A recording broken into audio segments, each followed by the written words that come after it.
Hey folks, this is Vince with Dad's Gaming Addiction, and today we're going to quickly check out Dungeons of Sundaria.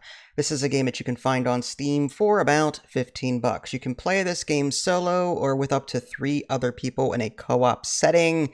You can play online or local co-op, which is cool. If you do play local, only one person needs to own the game, but it also turns the game into a split screen, so people with bad eyesight may have trouble seeing their own part of the screen. It's GoldenEye for the N64 all over again. But you can adjust a variety of different things in the options menu to your liking. I recommend turning off the one option that sort of shifts the screen every time you start running. It just gives me a headache, so I change that to a fixed setting.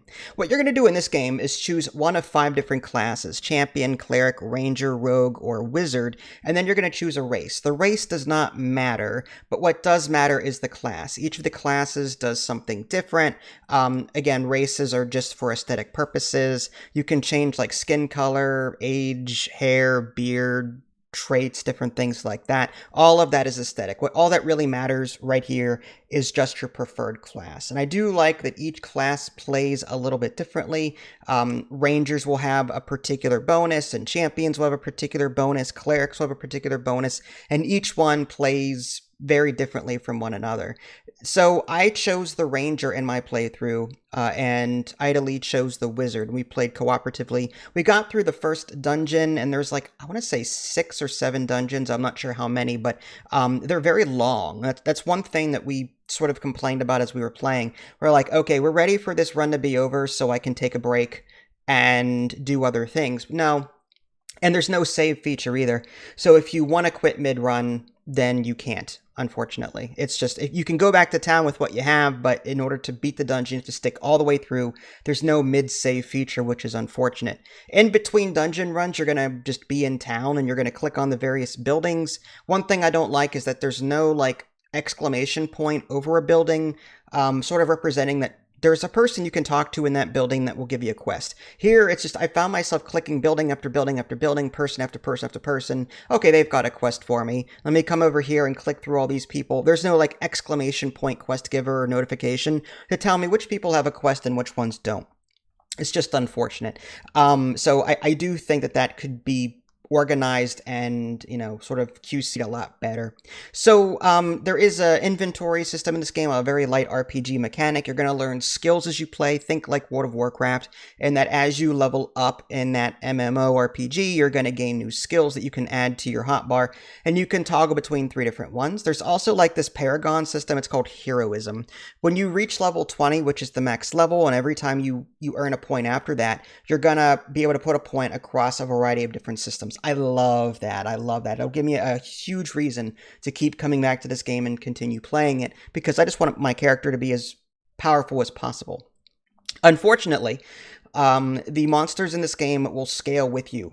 Yes, there are levels that you can choose between. So you can like choose the crypts, for example, and they recommend like normal is like level 1, but if you're already level 5 going into it, and I've tested this, the enemies will be stronger than as is typical. So like the enemies will scale with you as you level up, and I don't know how that plays across that heroism thing, but I'm just a little concerned about that, because like part of me, I hate scaling. I really do, because like the whole purposes of getting stronger is to just face roll everything on a lower level and feel good while doing it.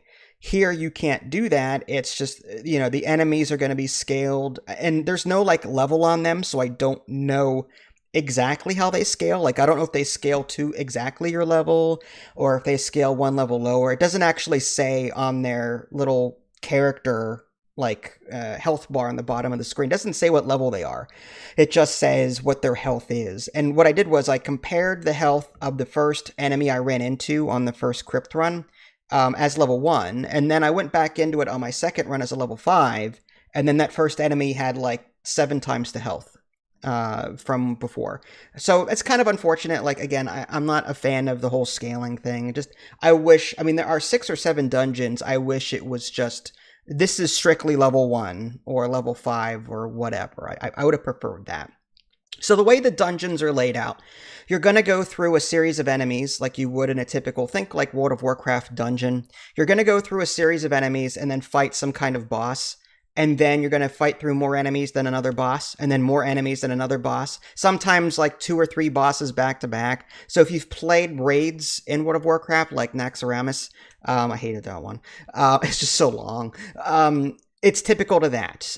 So expect to spend about an hour to 2 hours at least in your first dungeon. We have not played the other ones yet, but we're going to assume that the other ones are just as long and cumbersome. I do love that there's loot galore. You're going to be just getting so much loot in this game, and I had to like remind Utterly, you know what, I'd like to finish this today, so please stop looking at that new thing you just picked up. New law, we're just going to look at everything after we're done with our run, and that way we're not holding each other up. Because we could sit there, we had that decision paralysis when it comes to loot, which is great, I love that, but at the same time, it slows things down if you've got that one party member that insists on looking at everything they pick up as soon as they get it. Yeah. So, my experience with this, at least first impressions wise, everything's a little too fast for me. It's not necessarily a bad thing. Some people aren't going to mind it, but I feel like it was difficult for me to keep up sometimes. I'm older. Okay, and some people are not going to have this problem, but I found it tough to keep up with what was going on in the environment. It was just things were happening a little too fast for my liking. Half of my shots weren't landing because the enemies were just moving around too much, and I couldn't land my shots. And that was frustrating as a ranger who needs to hit their target. I'm guessing over time I'll get better at that, but also, like, again, the game just plays a little too fast for me. And to sort of double down on what I said earlier, I've got tendonitis in my wrists, and I can't play for long periods of time. So fatigue over time is going to make me shoot even worse, and just without a way to leave the dungeon and come back where I left off, it's just it rubs me the wrong way as an older person. So again, you youngins won't have an issue with that, but us older people that do have physical disabilities or whatnot they may run into those kinds of issues. The bosses in this game aren't bad. I found that some of them were harder than others, out of order. Like there was one boss that kept regenerating, and no matter how much we attacked him, he just wouldn't go down. And he was like the hardest boss in there. Then we got to the last boss, and he was way easier. So I feel like the scaling is a bit off in terms of boss difficulty. In between bosses, sometimes you'll encounter a blacksmith, and this is where you can sell your loot. You can even salvage in this game, like in Diablo, and get various essences, and these essences can be used in town to, possibly buy new things. I haven't really delved too deeply into that yet.